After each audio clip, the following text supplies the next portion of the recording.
and welcome to this episode of Artibly in Conversation. My name is Diane Collin. This series presents artists, academics, and project leaders who dedicate their time and energy to a better accessibility for people with disabilities in the arts.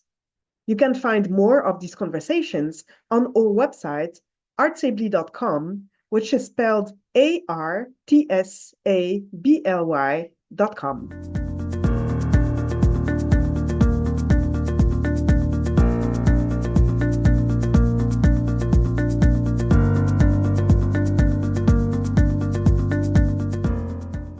Today, Artsibly is in conversation with Dr. Chi-Yen Lo, who is a research associate in the Smart Lab at Toronto Metropolitan University in Canada. You can find the resources mentioned by Chi-Yen Lo during this episode on Artsibly's website in the blog section. Welcome to this new episode of Artsibly in Conversation. Welcome, Chi. Thank you. Thank you for having me. And thank you for making space in the very busy schedule that you have right now. Okay, so I read all the research that you're doing, and it's amazing. Thank you. And I am interested in first exploring before the researcher where all that came from. Who are you? What is your background? Yeah. Things like that. When Yeah. did the little spark start? Yeah, I guess, it really starts from childhood for me, where I think like in maybe in a lot of Asian households, the children are often encouraged to learn music. So I have two other siblings. I learned piano, my brother learned cello, and my sister learned violin. So we had a nice little trio. And I think that to me was the starting point for music engagement. But I suppose the thing was that I actually don't think I enjoyed music a lot as a child. I think it was all very um, it was a little bit forced, and it was a little bit like rote learning. I didn't really have a real appreciation for it until a little bit later in life, when I think when I was a teenager, and I think I sort of like really got into playing guitar, really got into the Beatles, and I was like, this is music to me. I understand it now. Um, and music became something really incredibly fulfilling. And I think it really formed a massive part of my social identity. Ever since then, I think I haven't really looked back in terms of musical engagement.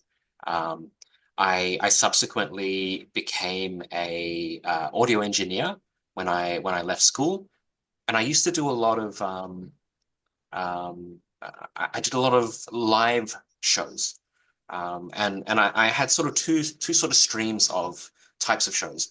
I would be doing either really big festival type shows during the summer season in Sydney.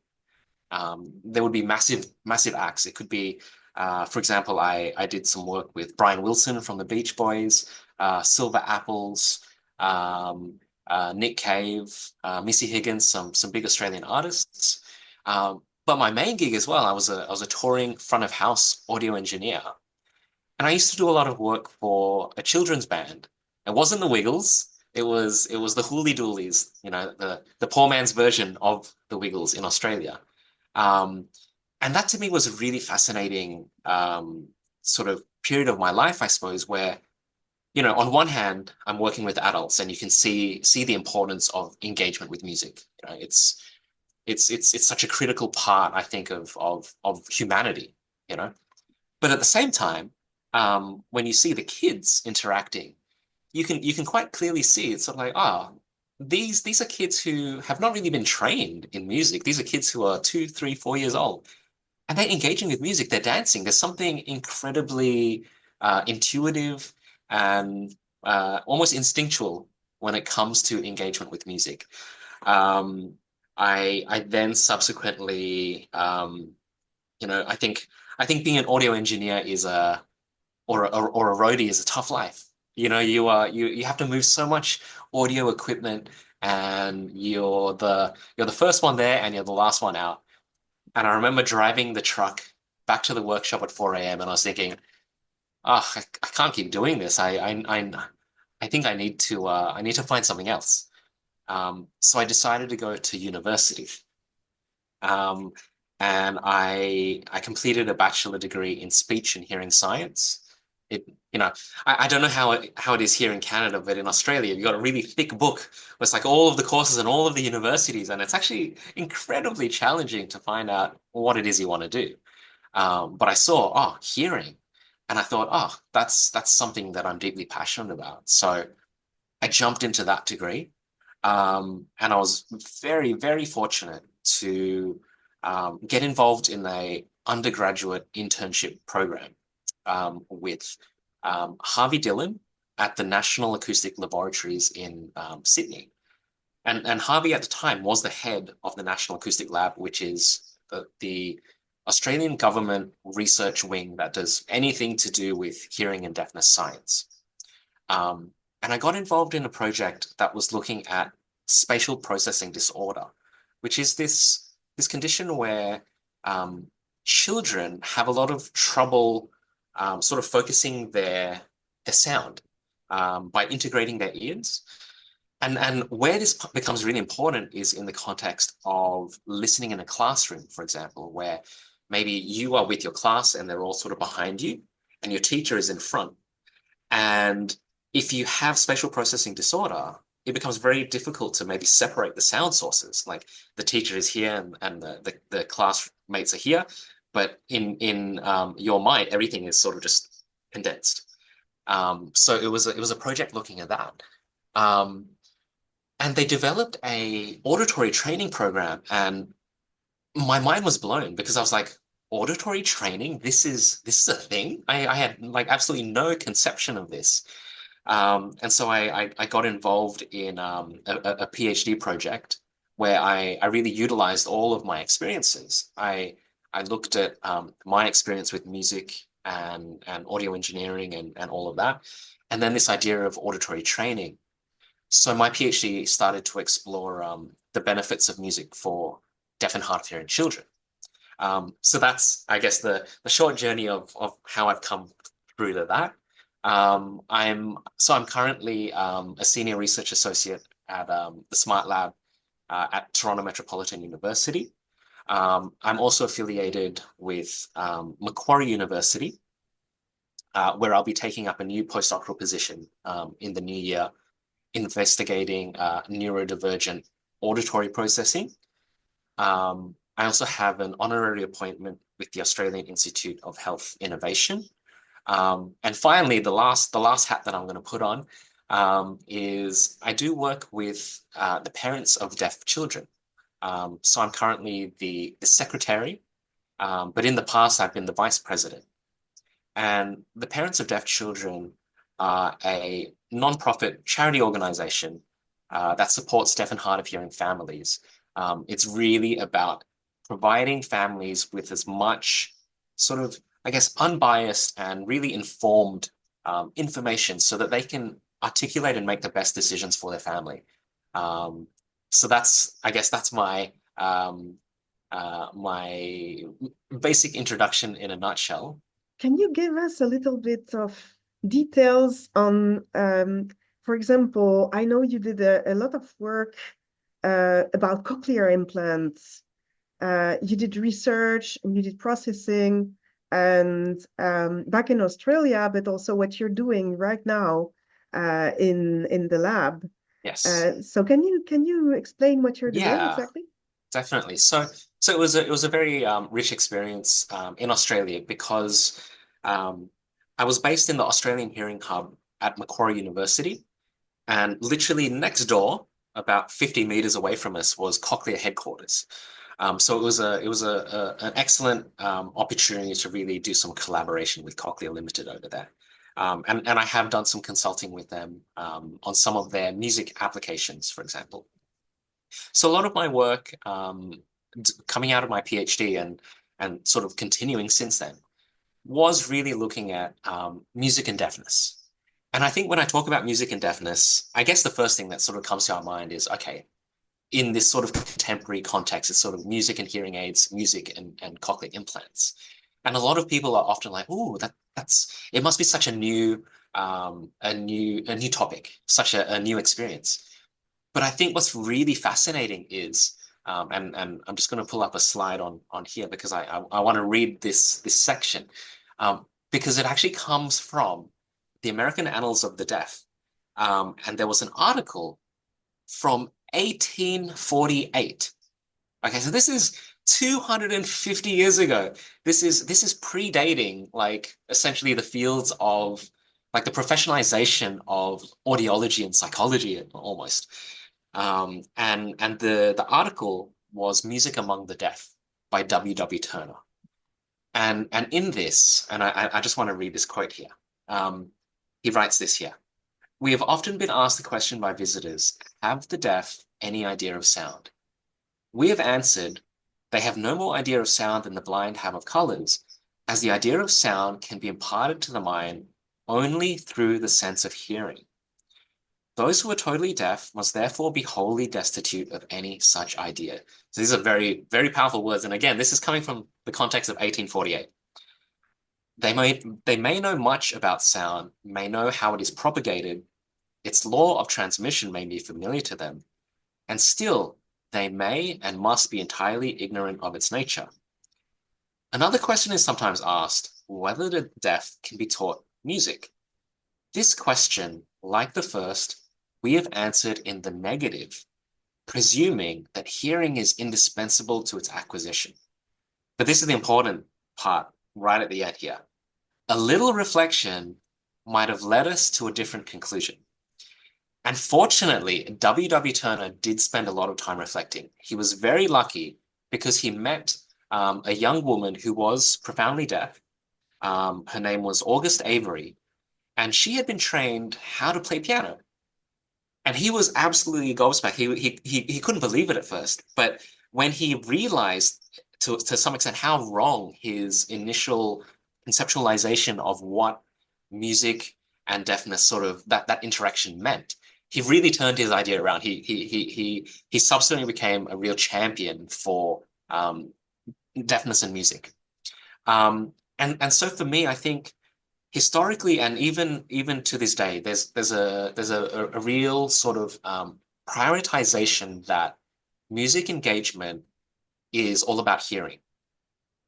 And to some extent, like this is quite incompatible to I think the general idea of what deafness entails. But for me, there's a lot of things to unpack. Number one, the construction of deafness is across a whole range. We have a whole range of, using the medical model of deaf diagnoses, right? From sort of mild to complete deafness. There are also sort of assistive listening devices that we can use, hearing aids and cochlear implants. There's also the use of sign language or other alternative or augmented sort of communication methods as well. And I want to bring all of these in because when I think about music, again, it's not just about hearing and that auditory thing. So if I use the example of let's say let's have a violin player, for example.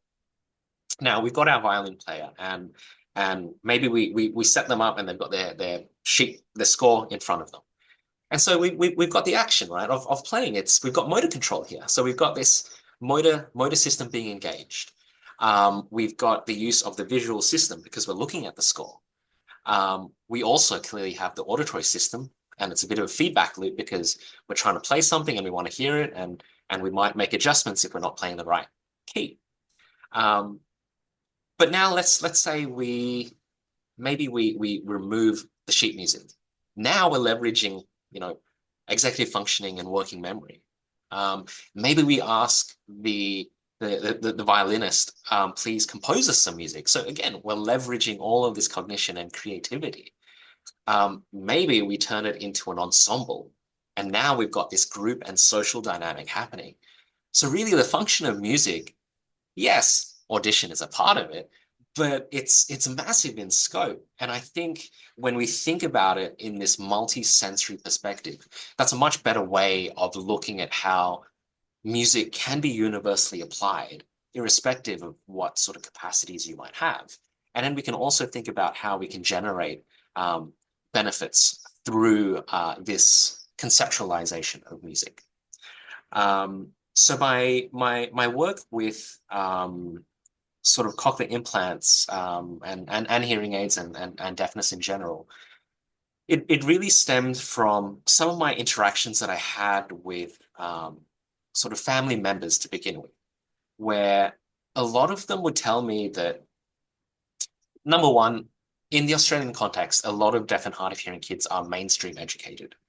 Um, I'm not entirely sure how the context plays out in Canada, but I assume that it's probably similar. These days we have newborn hearing screening, early intervention. So a lot of these children are having very good access to auditory cues and subsequently, quite sadly to some extent, a lot of sort of specialized deaf schools have been, reducing in their numbers. I think there are pros and cons to this. But a lot of the families would often tell me that when it came to something like music engagement, maybe they have a choir, for example, in the school, or they have a little ensemble, or maybe they're all just playing recorder, like a lot of kids. And a lot of parents would often express that the teachers and the staff um, really didn't think that these deaf and hard of hearing kids would be sort of suitable to sort of join these classes. And so there's a lot of exclusion here. And for me, coming from this perspective of like music fundamentally has been so important for my development. And I think it has a real place to play in a really everyone's development. And so for me, that was just this plain discriminatory, you know. And so for me, as a researcher and as an advocate as well, having these two hats, I was like, well, what can I do? So I was like, well, I really want to explore what are the benefits of music participation for deaf and hard of hearing kids. So my PhD explored a 12-week um, music program, and this was primarily music therapy supplemented or complemented by this app that we had. And on the app, it was a range of sort of musical activities. And after this 12-week period, we were interested in a couple of different outcomes. Number one, the biggest challenge for most deaf and hard of hearing kids comes with listening in noisy and complex environments. And that's really where I would argue that's where a lot of social activity happens, If you think about like any social engagement we have, whether it's a restaurant, a pub, a club, even libraries are quite noisy these days, a lot of them. These are places where we have these powerful social interactions. And when we think about it in the context of children, it's happening in the classroom where, again, they engage in a lot of auditory tasks and children are inherently noisy. So really the educational outcomes, that's a big part. But another consideration is what happens in outside the classroom and in the playground. Again, a very noisy place, but that is really where all of that social facilitation happens. And for children, once they've reached the age of about 5, 6 onwards, they start moving away from these dyadic or these sort of one-on-one conversations, and they start moving towards group conversations. So it's really important that we really maximize the opportunity to communicate in these complex and noisy environments where they're going to be learning either their education or they're going to be learning how to socialize and develop a peer support network. And the really nice finding from the PhD was after 12 weeks of music, there were dual benefits. There was a benefit for speech and noise perception. So we found communication benefits. But on the other side of things, we also found psychosocial benefits too. So things such as what we sort of classify as these internalized problems, things like low mood or depression, these were also boosted by music engagement. So for me, it was really sad hearing what had been happening historically where teachers or the school system might be thinking, these deaf and hard of hearing kids, they can't participate in music. When in fact, my findings were there are some really specific benefits here that are specifically beneficial for deaf and hard of hearing kids. So to deny them this is absolutely terrible. So I've been using a lot of that to try and articulate the accessibility of music for deaf and hard of hearing kids. Now, there's this broader political perspective happening in Australia at the moment, where I'm not sure if you're familiar with the National Disability Insurance Agency, the NDIA, or the National Disability Insurance Scheme. So this is a massive political undertaking that happened about 10 years ago. And the Australian federal government provides a significant amount of financial support for a range of disabilities. And essentially, if you have a disability, you can sign up for this program. And depending on what your sort of functional needs are, they provide you with full sort of monetary funding support. For example, if you are a deaf and hard of hearing child, you might require audiological service, you might require speech pathology service, you might require sign language interpretation services, so on, a whole range. But it extends a little bit further than maybe these typical sort of medical sort of perspectives. You can also access things like music therapy or art therapy or creative therapy. Until recently, where they're starting to tighten up on their sort of funding model. And sadly, I think the same thing that happens in education, whenever the money is getting a little bit thin, the first thing they always remove is the creative art and music therapy. So this is something that's been happening recently where they're in discussion about removing music therapy as one of their sort of key services that the Australian government will fund and provide. And again, to me, this just goes in the face of everything that I and others have researched, where we found these specific benefits. And to remove that goes against the empirical evidence. So it's something I really want to push back against because I think it's going to set us back considerably. So that is one of the sad things that's currently happening in the Australian landscape. And with your research, are you able to try to prove that it's going the wrong way and maybe try to have a communication with these services? Exactly. That's exactly what we've done. So we have already been partnering with the Australian Music Therapy Association. So they are the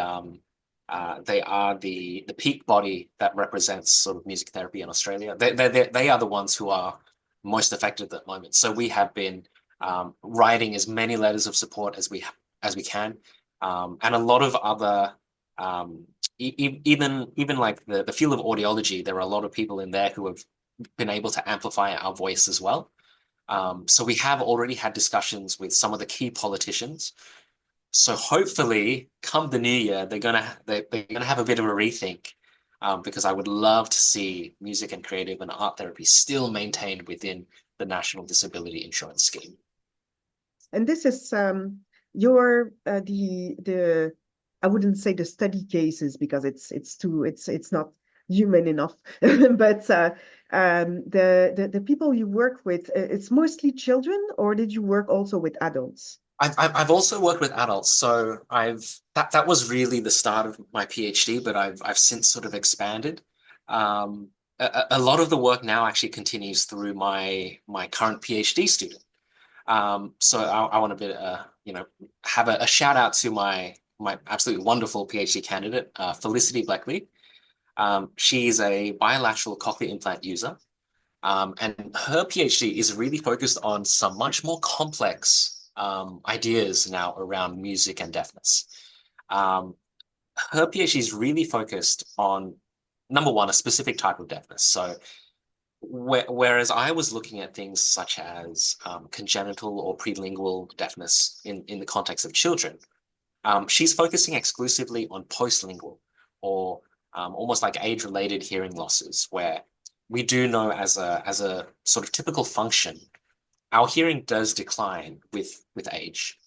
But her real interest, I guess it comes from her own personal experience, where she has always had a profound connection with music as a musician, like so many musicians do. And she subsequently lost her hearing later in life and now uses two cochlear implants. And she initially found the experience in terms of that sort of that auditory perception and that level of engagement, it just wasn't sufficient. And it's impossible for us to expect any device, such as the cochlear implant, to sort of replace our sort of hearing ability. It's a completely different way of interpreting sound. We have close to, I think, maybe 20,000 hair cells that do a lot of the heavy lifting when it comes to auditory perception.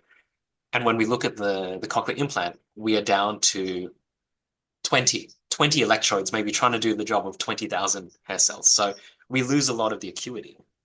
But that area has been investigated quite a lot. We do know that auditorily, a cochlear implant is nowhere near a human ear.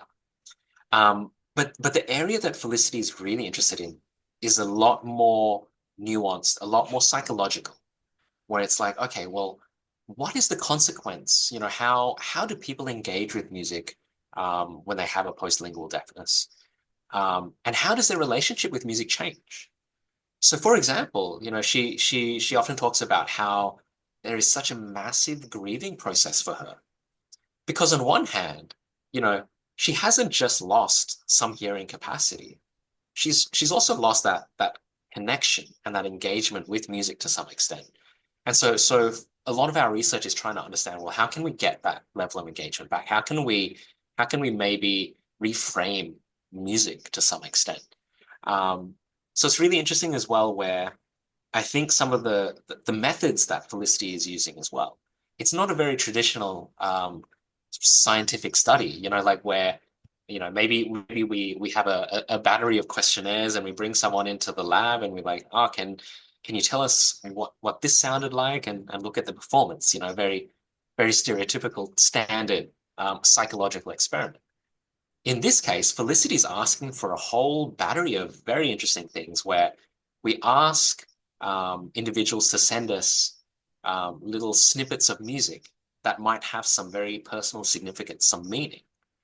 Or we ask them to send in some imagery that also has meaning.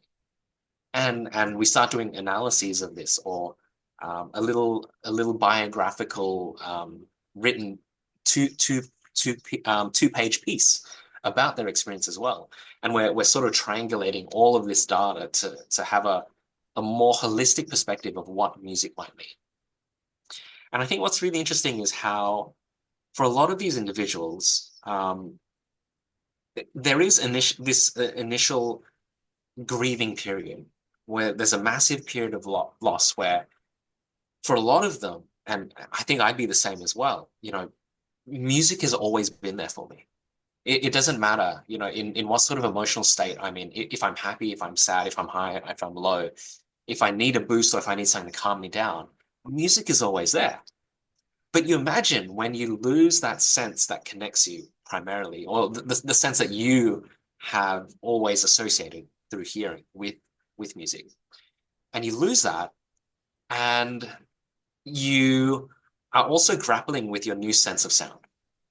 And now your one source of comfort, music, is also diminished. It's also gone. So it's almost like a double problem, you know? So that's what we are currently exploring, because a lot of the hearing aid manufacturers, a lot of the cochlear implant manufacturers, a lot of the engineers, the focus is primarily on speech perception and communication. And for us, it's sort of like, okay, that's all well and good, but have you also just considered music is going to be really important, not just for, you know, not just for musicians, but really a lot of people.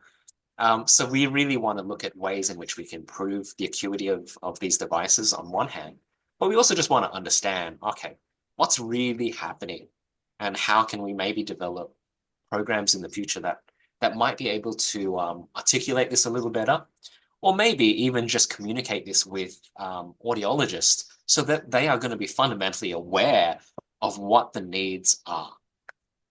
In France, there is a specific brand called Audica, and this brand developed a few years ago a special program. I think their first study cases were with Radio France, so the French national radio, and then they extended it to anybody, and it's based on um, hearing aids or hearing improvements Yeah. for musicians. Yeah. And they created a full lab with a lot of ways to measure. You have to come with your instrument or to sing if you're a singer, and then they test and they follow the progression.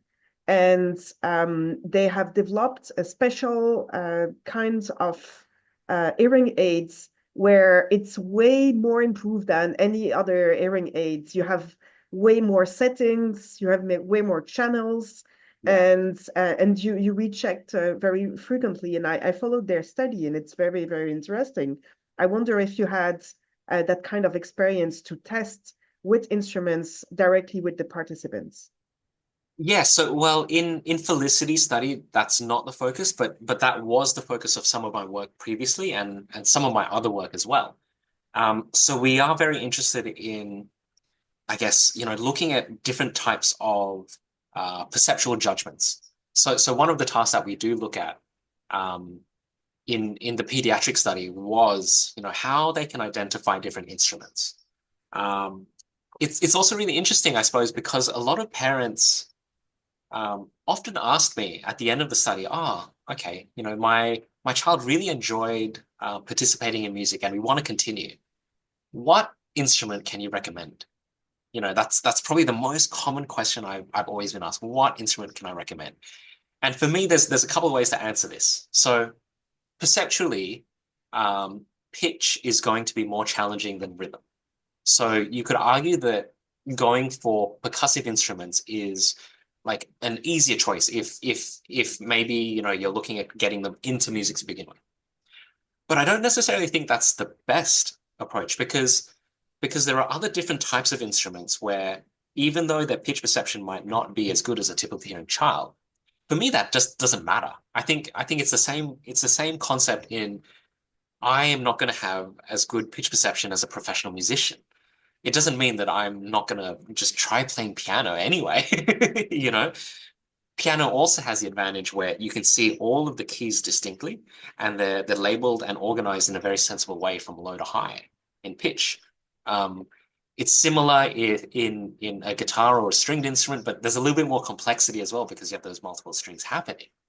Um, but my answer for parents was always really quite simple. I was like, there is no such thing as a best instrument for any given child. It's just what's the best instrument for your child is provide a whole suite, a whole array. Don't go and buy the instrument outright, just hire it, or hopefully your school has a range. See what they engage with, because whatever they're going to engage with and continue with, that's the best instrument for them. You know? So Definitely. so so so for me, irrespective of whatever we have in our research findings, that to me is the perspective I will always take. Yeah.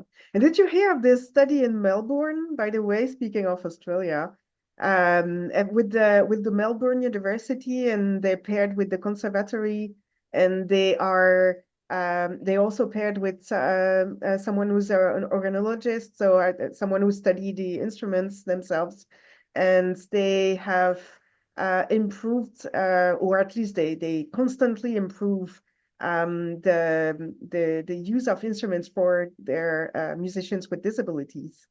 Yeah, And I cool. don't I don't know if they did a study about hearing. That's a question I have Yeah, I no. don't. I'm not so familiar with that. I mean, historically there was some really interesting stuff coming out of Melbourne.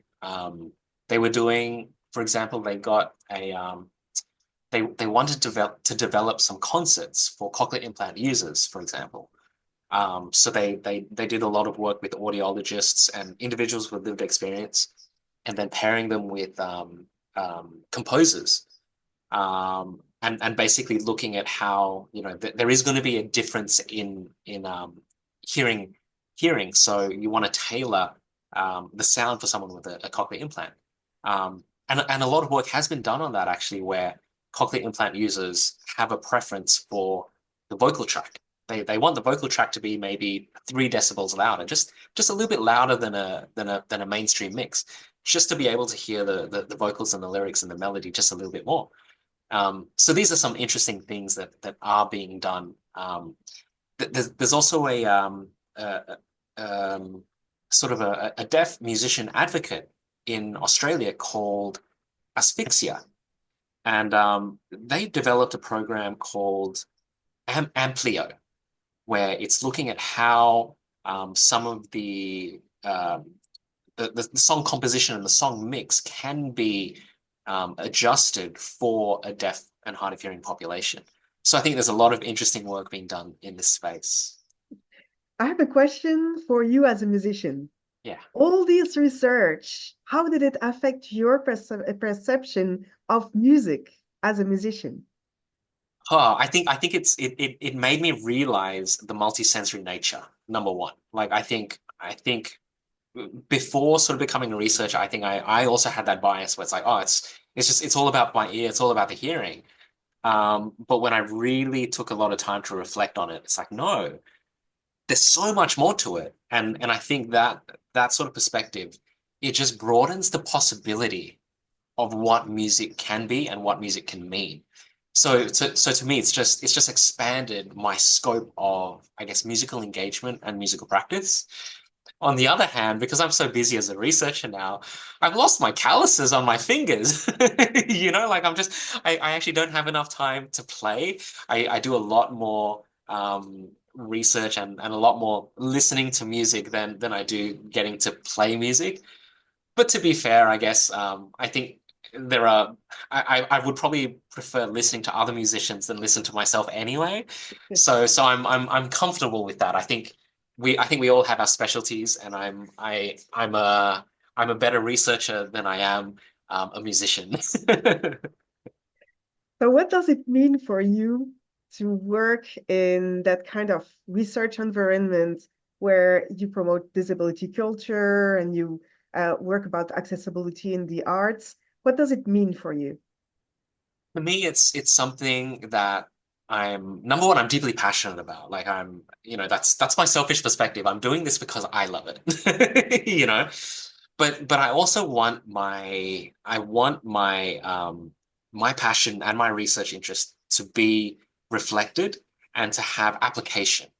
That to me is also fundamentally important. I'm not like a theoretical researcher. What I do has to be empirically grounded, and it has to have fundamentally benefit for the community. So that's why it's really important that I do a lot of engagement work with, for example, the parents of deaf children. I like to give a lot of talks and at conferences or workshops where it is really important that I present this work. I want to see music and deafness taken really seriously and for it to be accessible. And for it to be accessible throughout the world and from the start through to the finish, from kids all the way to older adults. I think there are benefits throughout all, and a lot of my research really spans that as well. So I've spoken a little bit about the pediatric work, a little bit of work from my PhD candidate, and also some of the work that I'm doing going forward is really centered around now choir singing.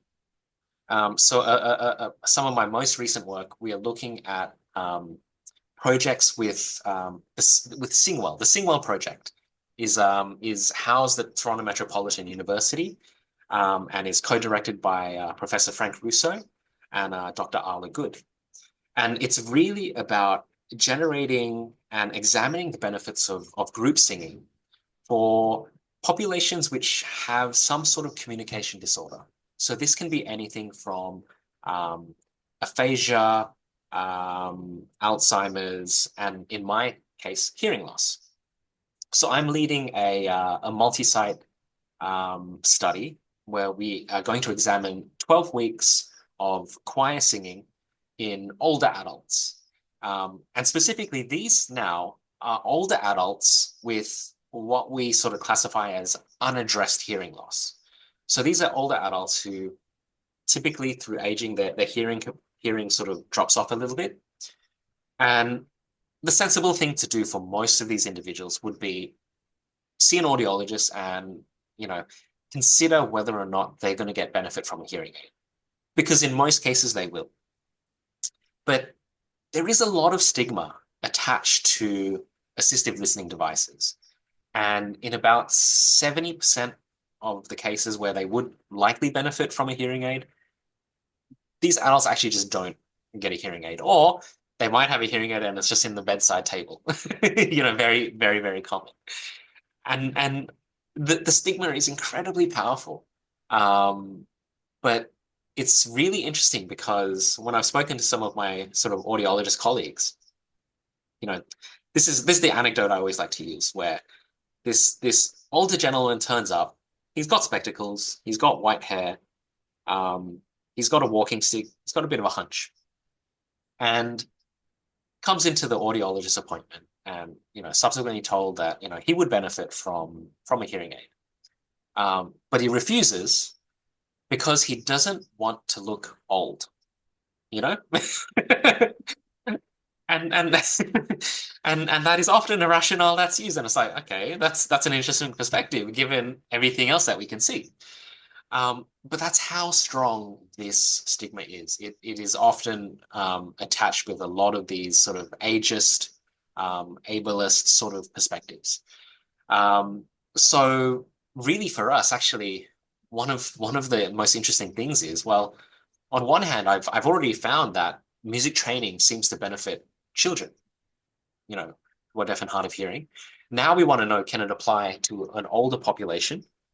And we are trying to target now specifically the group that is, I suppose, the largest cohort of people who are deaf and hard of hearing are those who actually just don't do anything about their hearing loss. So that's our sort of current research uh, direction. Very, very interesting. For me, it's really fascinating how a community of musicians or singers or the community leads to something different. If you take the person by him or herself, and you talk about the benefits of having a hearing aid, or maybe how it will impact the musicianship, or how it will impact the way they will feel in the society and hear better. It's like, yeah, but I will feel old if I wear it. Yeah. And then if you bring all these people together in a choir and you do an experiment, and they all wear hearing aids, and it doesn't matter anymore Yeah, yeah, because yeah. they see that, okay, if this guy is doing it, maybe he looks older than me. I'm gonna do it too. Yes, yes, yes. That actually, like, I think so. So the examination of stigma is another sort of facet of the research that I do. And one of the things that I set up in Australia was a science workshop specifically for deaf and hard of hearing children. And it was exactly this problem where, because these children are mainstream educated, they are often the only deaf and hard of hearing child, like maybe in their class, maybe in their whole cohort, maybe in the whole school.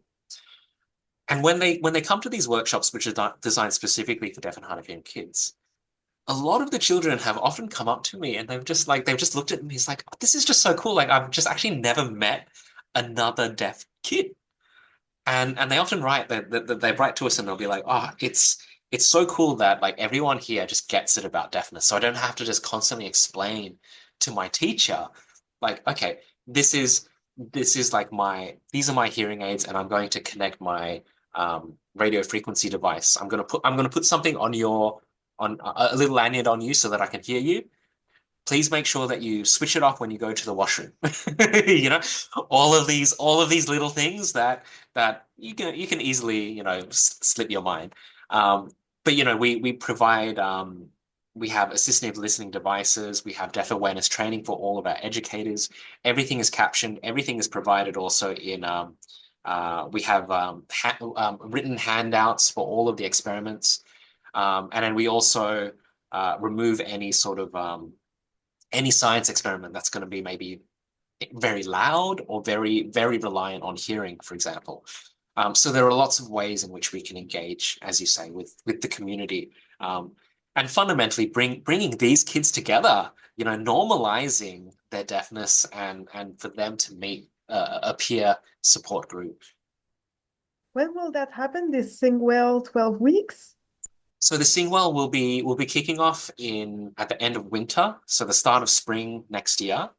And it's a big multi-site project. So we have 7 sites around the world We have partners in Canada, in the USA, in Germany, uh, in the UK, and in Australia, and in the Netherlands. So we've got lots of partners, and hopefully we have our protocol paper published, and we will hopefully have the full paper published in 2 years' time, something like that. Yeah. Well, it's fascinating, and it's a good segue to the last question, which is about people who might have motivated you, helped you, who were important in your career. In all this research you've done, you probably met a lot of different people who maybe I don't like the term inspired you, but sometimes it's the case. And I was thinking if you had one or two people or maybe more to name, who would it be and why? Yeah. I mean, I have to give a shout out firstly to my PhD supervisors from, 5 years ago. So Catherine McMahon, a real expert in the audiology world. Valerie Louis, who is an expert also in cochlear implant listening and also in music. So she herself is a music therapist, and she's done a lot of work looking at this idea of music appreciation. And I just wanted to touch on it a little bit because, we've been talking about hearing capacities and the ability to listen. But the idea of music appreciation is that it doesn't necessarily matter how accurate you are at perceiving music. You can still enjoy and appreciate music irrespective of that. And I think that's going to be very true. Like I think musicians, for example, they might listen to an orchestra and they can pick out all these maybe individual notes coming out of like a single player, right? But for other people, they're just going to listen to it maybe a little bit more holistically. And it doesn't really matter that you can tell what scale they're playing or what notes they're playing. You can still enjoy it. You can still appreciate it. And I think that's a very useful model for us to use, particularly when it comes to deaf and hard of hearing musical appreciation. A shout out also to Bill Thompson, an emeritus professor who is one of the leaders in music psychology. They were all really instrumental in helping shape who I am now. A little bit more recently, I've been inspired by also my PhD candidate, Felicity Bleckley, who's doing some really amazing work. And I think it really highlights the power of having that lived experience when it comes to leading these projects. There are certain ways of how she's tackling the project. This is very different to how I would have done it. And I think it's really important, number one, that I celebrate this perspective. And I'm so appreciative that I get to work and supervise Felicity as well. I'm really excited to see her become a doctor in the next few years, and excited to see all of these outputs and how it can have some impact in the next few years too. Um, in Toronto, I was really fortunate enough to meet Rory McLeod, who is I believe the founder maybe or the CEO of Xenia Concerts. And it was really my first experience being able to appreciate or even just experience to begin with these sort of casual, relaxed listening experiences. It was just so different to me because I've always been someone who's always gone to gigs, whether it's a big orchestra piece in a fancy opera to maybe me just playing some rock and roll music in a dingy pub. I've always appreciated all of these, but I think what's really interesting is that culturally, we do have certain expectations of what a concert and what a gig is, and culturally, these things are not they're transmitted very loosely, and we should just somehow know how an opera is going to operate, for example. But I think this very formalization, this formal approach, or these expectations are also just not in line with when we think about disability and neurodivergence. It's just fundamentally not very compatible. They are so structured for a normative person. And for me, like the music is just not normative to begin with. Like why are we trying to scaffold it into this theme? And actually I want to just have a brief segue into into models. So I think, we're all probably very familiar with the medical model, which is very deficit heavy. And then, I think a lot more researchers are moving towards the biopsychosocial model where we have a much more holistic perspective of these things where there is nothing really inherently wrong with any individual. It's really based on what's happening in maybe the broader community and how we structure these things. Another model that one of the research groups that I've been working with sort of complements this, and we call it the possibility model, or rather we're borrowing this idea of the possibility model, and we're borrowing it from sort of feminist theory and from sort of queer gender theory as well. And I sort of just wanted to bring this in because I think it's a nice little segue, and it really comes out from strangely enough, it was just sort of like a Hollywood interview with transgender actor Laverne Cox, who is one of the stars from Orange is the New Black. And she was asked in an interview, it's like, like, sort of like, how do you feel about being this sort of transgender actor role model, now that you've sort of made it big? And this was her response here. I would never be so arrogant to think that someone should model their life after me. But the idea of possibility, the idea that I get to live my dreams out in public, hopefully will show to other folks that it's possible. So I prefer the term possibility model to role model. And I've really taken this on in a lot of the research that I do now. And one of the other research projects that I'm a part of is broadly called deafnesses. So a pluralization of deafness. And here we're trying to have a more spectrum approach to deafness. And by that, like, we actually think this has significant implications when it comes to the treatment of deafness. So the standard model of care, for example, if you are identified as having a prelingual deafness from newborn hearing screening, you're then either recommended like hearing aids or cochlear implants in the first instance to your family. Our question is, why is that? Why has that become the stereotypical like role model approach? Like that is the first thing that the clinician or even the general public mind goes to. But to the detriment to things such as augmented communication or things like sign language. And we know this, we have the stats to back this up. Like sign language, Australian Sign Language, Auslan is decreasing, and cochlear implantation is increasing.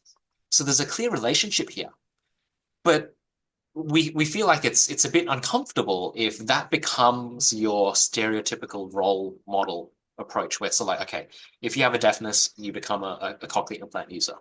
For us, it's a little bit more sensible. Like, why don't we consider the breadth, and maybe we can have a bimodal approach where you can also have a cochlear implant, but you can also have sign language too.